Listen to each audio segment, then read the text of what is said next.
Namaste all of you. Today we are discussing about cyclotron.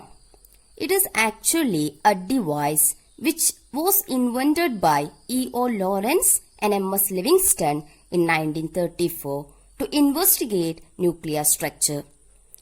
The cyclotron is actually used to accelerate charged particles, and the cyclotron uses both electric and magnetic fields in combination to increase the energy of charged particles. This cyclotron consists of two hollow half cylinders made of highly conductive metals which are known as Ds. And these two are actually the hollow half cylinders made of highly conductive metals, and these two are called as Ds. And these two Ds are actually represented by the letter D1 and D suffix to D1 and D2. These two conductive metals are called as Ds. Why? Because they look like the letter D. And these two Ds are placed, you can see, they are placed in such a way that the these two straight edges of these two Ds, D1 and D2, will be face to face with a small gap between them.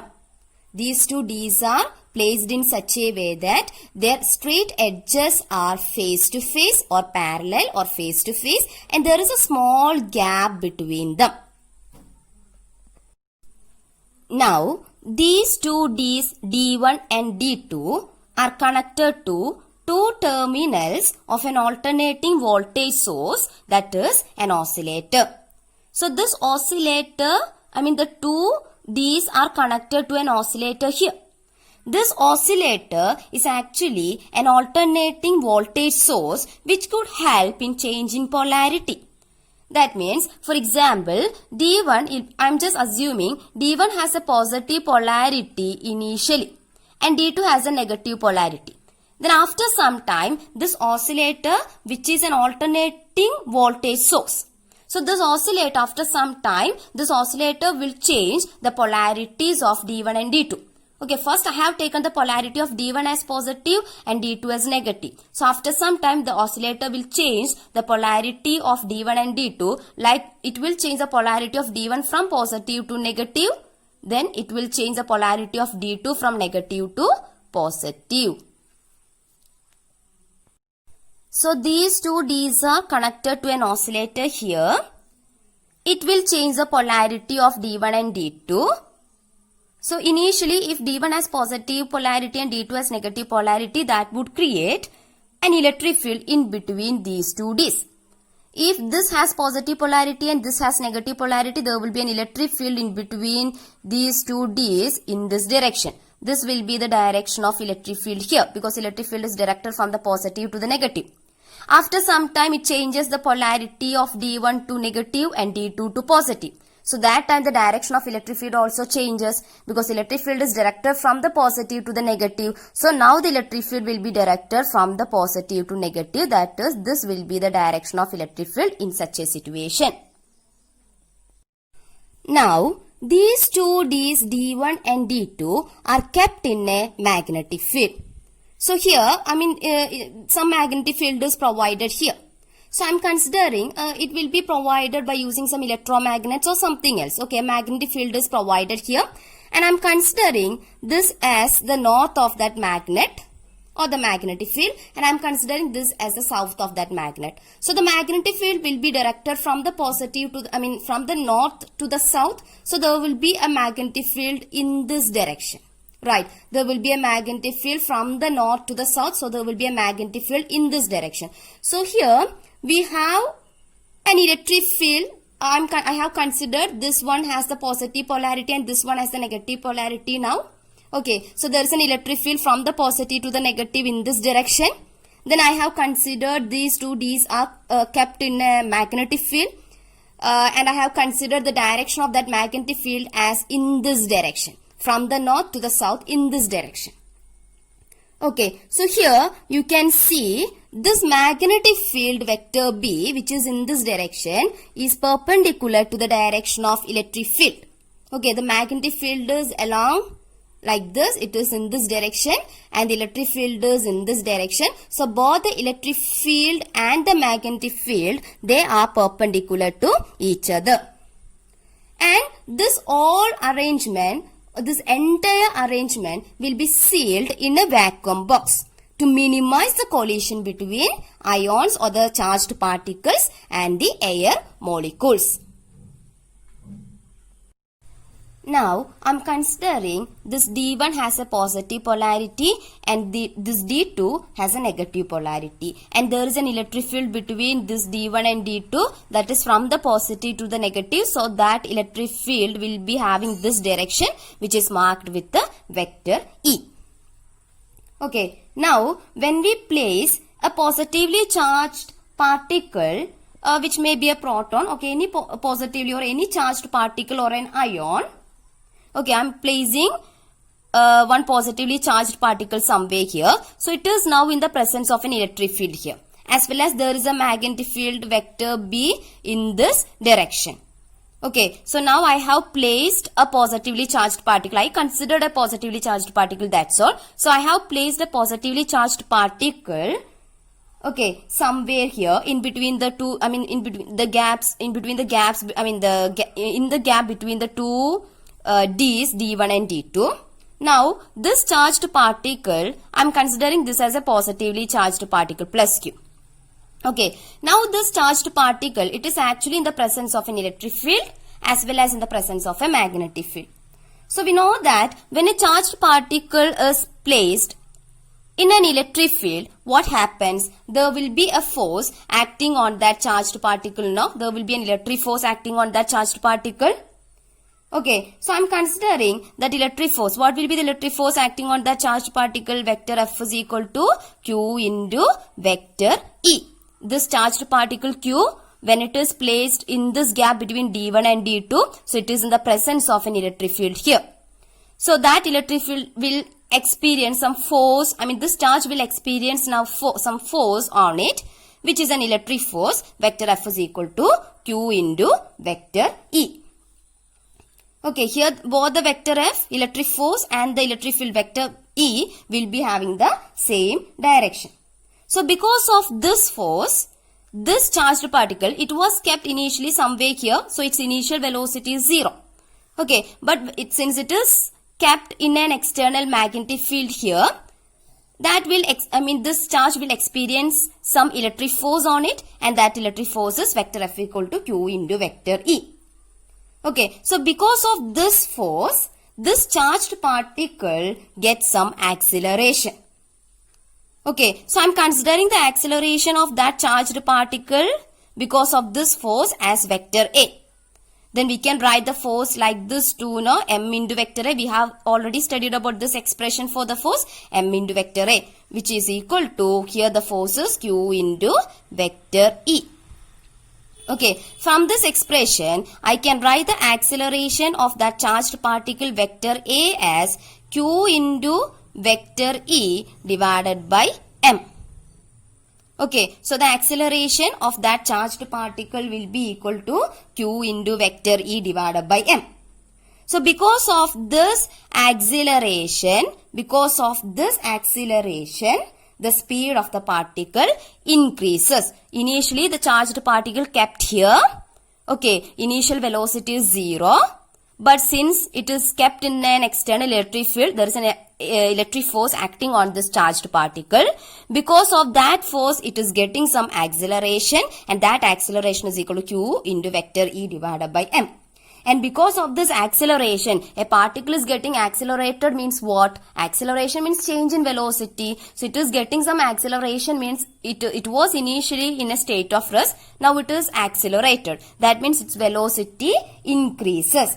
So, the particle's velocity increases. So, it will move in the forward direction, and the velocity increases till it reaches or enters this D2.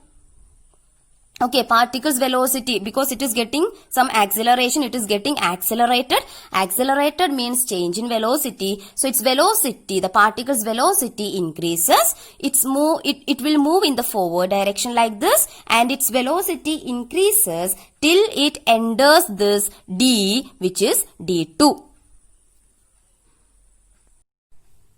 So this charged particle gets some acceleration, it moves forward, its velocity increases till it enters this D2.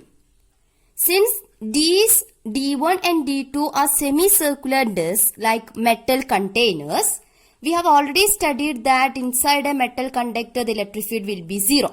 So when it enters to this D2, inside this D, the electric field is 0. That is the value of electric field is 0 inside the disc, because it is a metal disc or a metal container. Okay, that is the particle is not acted on by the electric field inside the disc. So when it enters to disc, the electric field becomes 0. So there is no electric force acting on this particle now. So this electric field equal to 0 means the electric force vector F becomes 0. So when it enters to this D2, the force becomes 0. Electric force becomes 0 and the acceleration also becomes 0. Because we got the expression for the acceleration as Q into vector E divided by M. Electric field is 0. So acceleration of that charged particle becomes 0.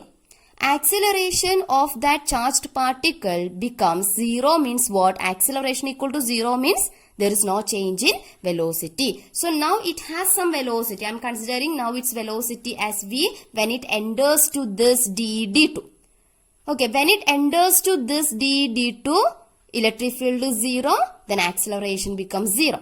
Acceleration becomes 0 means there is no change in velocity. So this velocity of the charged particle would be a constant inside this D2. But only the electric field is 0 inside this D2. There is a magnetic field now, because we have kept this arrangement in an external magnetic field, and we have taken the direction of that magnetic field like this, that is from here to here. Okay, there is a magnetic field which is having a direction like this, vector B, which is perpendicular to vector E, and this vector B is having a direction like this. That is what we have considered. Okay, so the electric field and magnetic field are perpendicular to each other, and we have considered a magnetic field. Which is perpendicular to the electric field. So there is a magnetic field here. The electric field inside this D equal to 0, okay, but there is a magnetic field here. So that magnetic field will exert some force on this charged particle Q. Right, we have discussed about that magnetic force F is equal to QVB sine theta, but theta is equal to 90 here since vector E and vector B are perpendicular. Sine 90 equal to 1. Okay, so you will get the force as F equal to QVB. So this magnetic force will provide some centripetal force that we have already discussed in the earlier videos now. When a charged particle is kept in a magnetic field, we have discussed about the motion of a charged particle in a magnetic field, and we got an idea about that the magnetic force will provide some centripetal force, and that will make the particle to move along a circular path. Okay, so when it enters this D, electric field becomes 0, velocity becomes constant. Okay, electric field is 0, so there is no electric force acting on this charged particle now. But there is a magnetic field which is perpendicular to the electric field here. Okay, that magnetic field will provide some magnetic force to this charged particle, and because of that magnetic force, or that magnetic force will provide some centripetal force that we have already discussed in earlier video, discussed in the last video. That magnetic force will provide some centripetal force that makes the particle to move along a circular path. Okay, so the particles moves along a circular path like this. The particles moves along a circular path, that is, it makes a semicircle and comes to this gap. Okay, this particle had made a semicircular path and it came to this gap. Now, I am considering the time taken for this as t by 2. Okay, where t is the time to complete one revolution. Here it had completed only half of the revolution. So I had taken that time as t by 2. Now, as soon as the particle comes to this straight edge of this d2, it is influenced by the electric field. Right, the particle started with zero velocity. Then because of the presence of the electric field, it's got acceleration, it's got accelerated and its velocity has increased.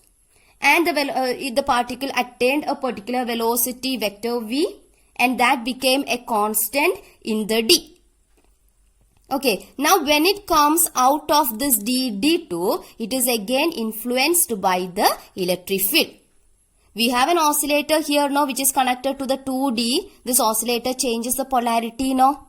Okay, so once this charged particle comes out of this d2, it is influenced by the electric field at that time, and the oscillator changes the polarity of these two Ds.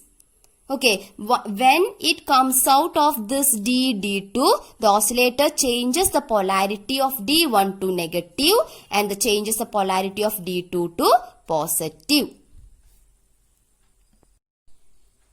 Okay, that is when this charged particle comes out of this d2, it is influenced by the electric field here and the polarity has changed now. The oscillator has changed the polarity of these two Ds now. Okay, the oscillator has changed the polarity of d1 to negative and d2 to positive. So now this time the electric field is directed like this from the positive to the negative. So electric field is having a direction like this. Okay, now again the charged particle comes to this gap. Again it is influenced by the electric field present here. That electric field will accelerate the charged particle. Its velocity again changes. Okay, then charged particle will get some other velocity. I am taking that velocity as vector v1. Okay, here the charged particle was having a velocity vector v. Now it is having some another velocity. I am taking it as vector v1. Okay, then it enters to this d1. Again inside this d1, electric field equal to 0. So this velocity vector v1 remains constant here. Okay, electric field is 0, okay, but there is again a magnetic field which is perpendicular to the electric field. That magnetic field will make this charged particle to move again in a circular path. Okay, then when it comes out of this d1, okay, again this oscillator changes the polarity, that is d1 to positive and d2 to negative. In this way, the process repeats. Okay, the same process repeats. So in this way, the charged particle moves in a circular path. Okay, it will move in a circular path like this. And with each circle, the velocity of the charged particle increases. That is, when the same process repeats, the particle moves in a circular path. And with each circle, the velocity of that charged particle increases. When velocity increases, the radius of the circular path R also would increase now. So the particle will be having a motion like this. I haven't drawn the 2 Ds here. It is already here. Okay, 2 Ds are here. I haven't drawn now. That's all. Okay, so when velocity increases, the radius of the circular path R would also increase. Finally, when this charged particle has no more space to grow in radius, it gets thrown out through a window. It gets thrown out from the system. Okay, it will be, it gets thrown out with a very high velocity actually. And the particle gets very high velocity means the particle gets very high energy and that hits the target which will be kept somewhere there. Okay, so when velocity increases, the radius of the circular path also increases. Finally, when the particle has no more space to grow in radius, it gets thrown out. Okay, it gets thrown out with very high velocity. Very high velocity means very high energy. So, we have actually increased the energy of the charged particle which was actually kept at rest in the gap between the two Ds. So this is how a cyclotron works. So we have this expression actually, that is, we said the magnetic force will be providing some centripetal force here. So the magnetic force is Q into V into B. Actually it is QVB sin theta. But since electric and magnetic fields are perpendicular to each other, theta will be equal to 90 degree and sin 90 equal to 1. So the magnetic force will be equal to Q into V into B. That will be providing some centripetal force. So centripetal force is mv square divided by r. Okay, then 1v and 1v can be cancelled now, and we will get the radius of the circular path as r equal to what? mv divided by qb. So this is the expression for the radius of the circular path which we have already discussed. R equal to mv divided by qb. Okay, now we already have this expression V equal to omega into R. Right, from this expression we can write omega equal to V into R. Omega equal to V by R. Okay, V equal to omega R. I'm taking R to this side. That comes to the denominator. So omega equal to V by R. Okay, so we can write omega as what? Omega equal to, what is V? Okay, V, I'm writing V itself, V into, what is R? mv by qb.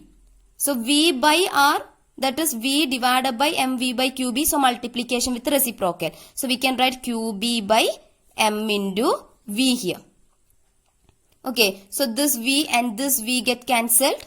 So we are getting omega as qb by 2m. So we can write omega equal to qb divided by what?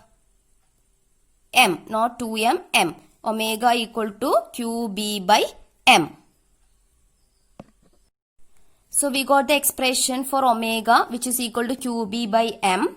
And we have already this expression. What is that expression? Omega equal to 2 pi nu. Okay, then frequency nu can be written as omega by 2 pi. Okay, we got the expression for the omega as qb by m. Then already one 2 pi is here. So we can write 2 pi m.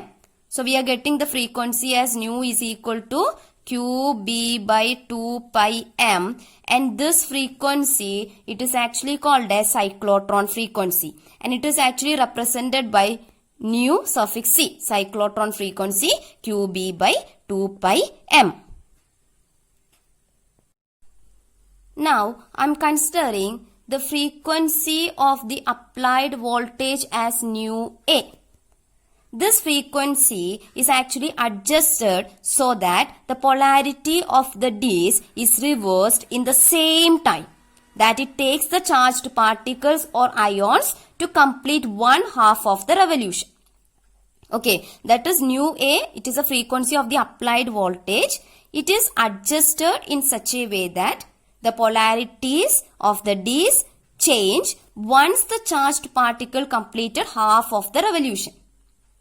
Okay, and the requirement nu A is equal to nu C, which is a cyclotron frequency.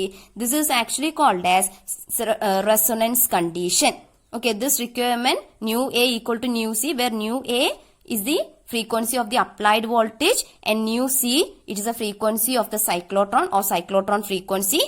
This condition is actually called as, or this requirement is actually called as resonance condition.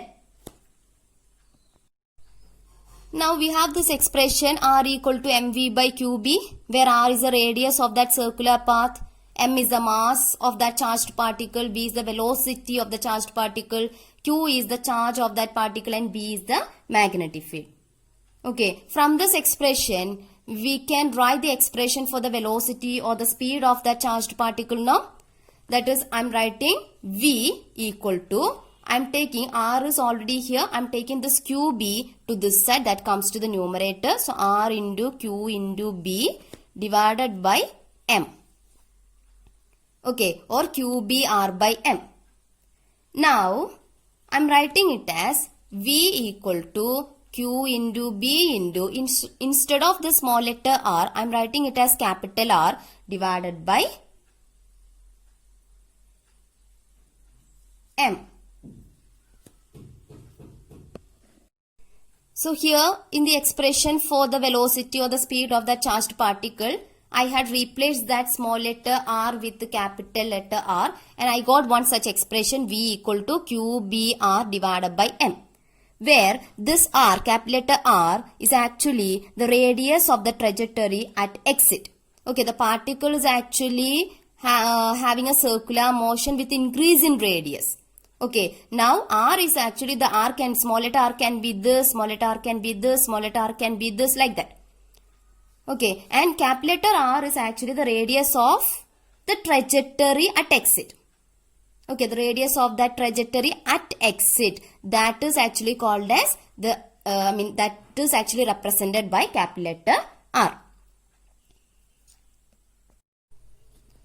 Okay, so we have the expression for that velocity V as QBR divided by M. Now, what will be the kinetic energy of that charged particle? We have the expression for the kinetic energy. No, kinetic energy is equal to half into mass into square of the velocity, half mv square. Okay, so here we can substitute the value of V here by using this expression, that is half into m into v square. V square means q square, b square, r square divided by m. M square. Okay, square no, m square. Now 1m from the numerator, 1m from the denominator can be cancelled. So we will get the kinetic energy of that charged particle as q square, b square, r square divided by 2 into m. Okay. A cyclotron is used to bombard nuclei with energetic particles and study the resulting nuclear reactions. It is also used to implant ions into solids and modify their properties or even synthesize new materials. It is used in hospitals to produce radioactive substances which can be used in diagnosis and treatment. Thank you.